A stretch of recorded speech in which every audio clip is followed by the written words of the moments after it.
chocolate chip cookies. So these are chocolate chips. these are one of the most requested items in our house and at the school whenever I'm making things. Loves it. Yeah, so we're going to show you how to make our homemade chocolate chip cookies.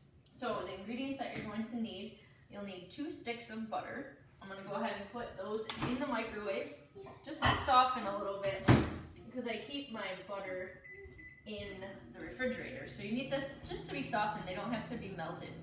Okay, you'll need 1 1/4 cup of flour, 3/4 cup of sugar and brown sugar, 1 teaspoon of baking soda, 1/2 teaspoon of salt, 2 eggs, and of course, the star of the show, these are our special dark chocolate chips. I always use these chips in my chocolate chip cookies, and I do think it does make a difference.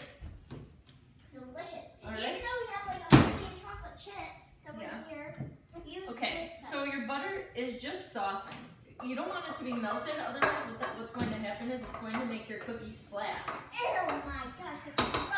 And it won't make it rise. And they will be a little crunchy that way. And they won't rise. Right. Well, we like our cookies to have we like them to be a little soft and doughy, right? Yes. Yes. Delicious. Okay, so we put our butter into the mixer. I'm going to add this attachment. You could use this one or the creamer attachment. Either one works fine. What's a creamer? It's the one over there on the counter. If you Oh, want to grab it. wait, which one? This one. The other one we've been using to make bread. This is a creamer. You could use this attachment as well of your mixer.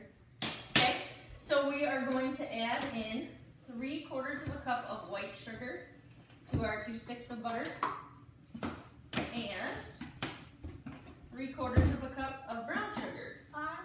Okay, this should be packed. So packed brown sugar. Make sure you are filling your measuring cup completely. I'll put it in there. The big mixer. Wait, one. Okay. Oh, I almost forgot. You also need vanilla for this. Oh, yes, vanilla. 1 teaspoon of vanilla too. Go check out one of my other videos where I explained why you don't want to eat vanilla. Right. Okay. And it's not because of health problems. Okay. So we're going to add our flour. I think I might have told you 1 1/4 cup of flour. It's actually 2 1/4. I'm not sure. I was thinking. I'm trying to go off memory. I guess.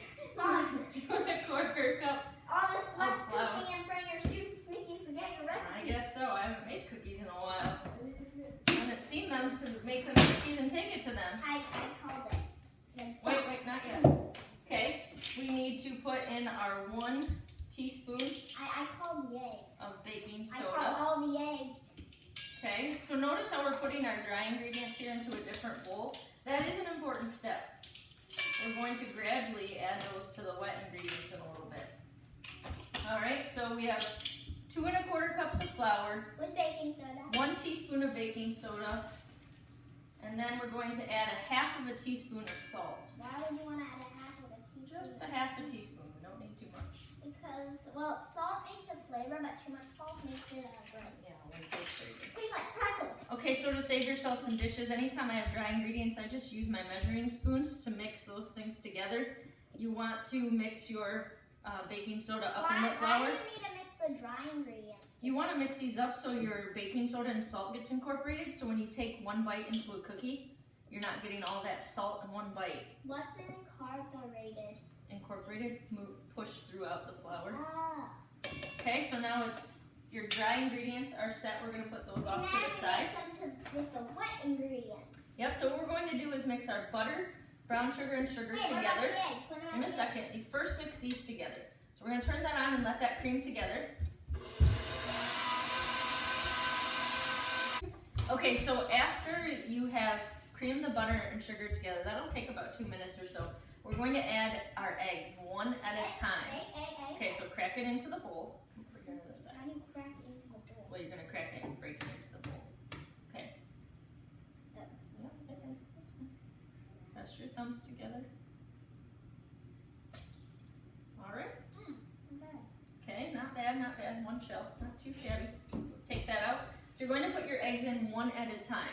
While we do that, you'll notice I'm going to take our baking sheet and I'm going to butter this. And I use real butter to grease this pan.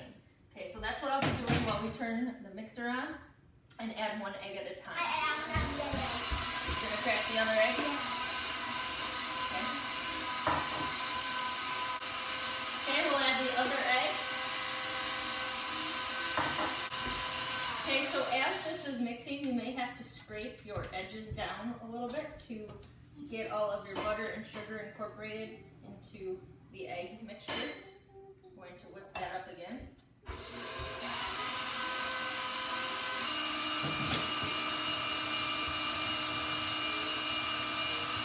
We're also just going to butter this pan. Just butter all over it.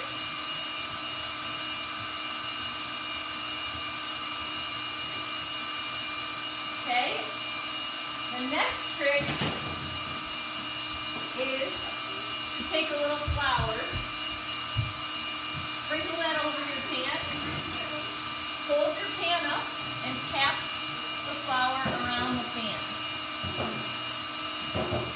We are greasing and flouring our pan.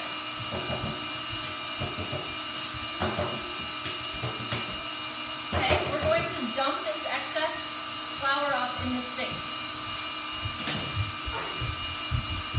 Now we're going to add our teaspoon of vanilla.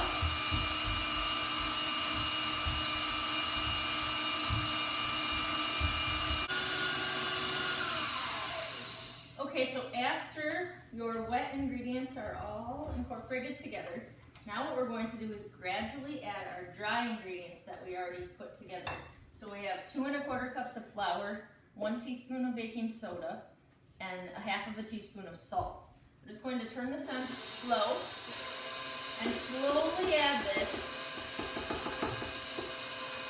Add about 1/4 of the flour, let that mix up. Add another 1/4, let it mix up, and do so until you are done with all of the flour.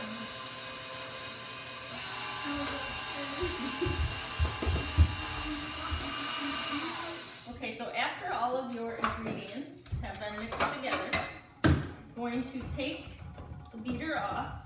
And add in chocolate chips? Yep, you will want to scrape the beater down because there's a lot of cookie dough that's left in here. Cookie dough? Yep, so I just Sounds run good right now. my finger down each prong of Cookie the dough mixer. Cookie dough ice cream actually kind of sounds good right now. Okay, so now this is Rachel's favorite part, The chocolate. the chocolate chips. Now we do not add the entire bag. I add all of it, but maybe 1/4 cup, 1/8 cup, just a little under 1 whole bag. Don't mind me. So yeah, I'm just down to here. Just a little bit left. Okay, get your paws out of there. All right, and then you're going to take your spatula and just mix the chocolate chips in, just like this. Okay. So once your chocolate chips are mixed in, we're going to put these in our baking pan. Our oven has been preheated to 375 degrees.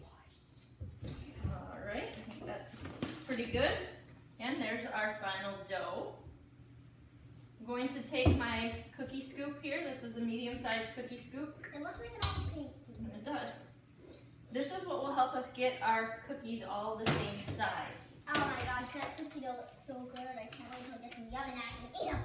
So what I did, remember, is I buttered the bottom of this pan, and then I sprinkled some flour on the top and pushed the flour around so that our pan is greased and buttered. When I put the cookies on the pan, I do not put them in straight rows because they will expand. So I start closer to the side on the top, closer to this side in the second row. And you'll do kind of vice versa as you go through. This allows me to put 15 cookies on a baking sheet. Wait, why can't you put 100? Well, because they would expand into each other and they wouldn't bake very well.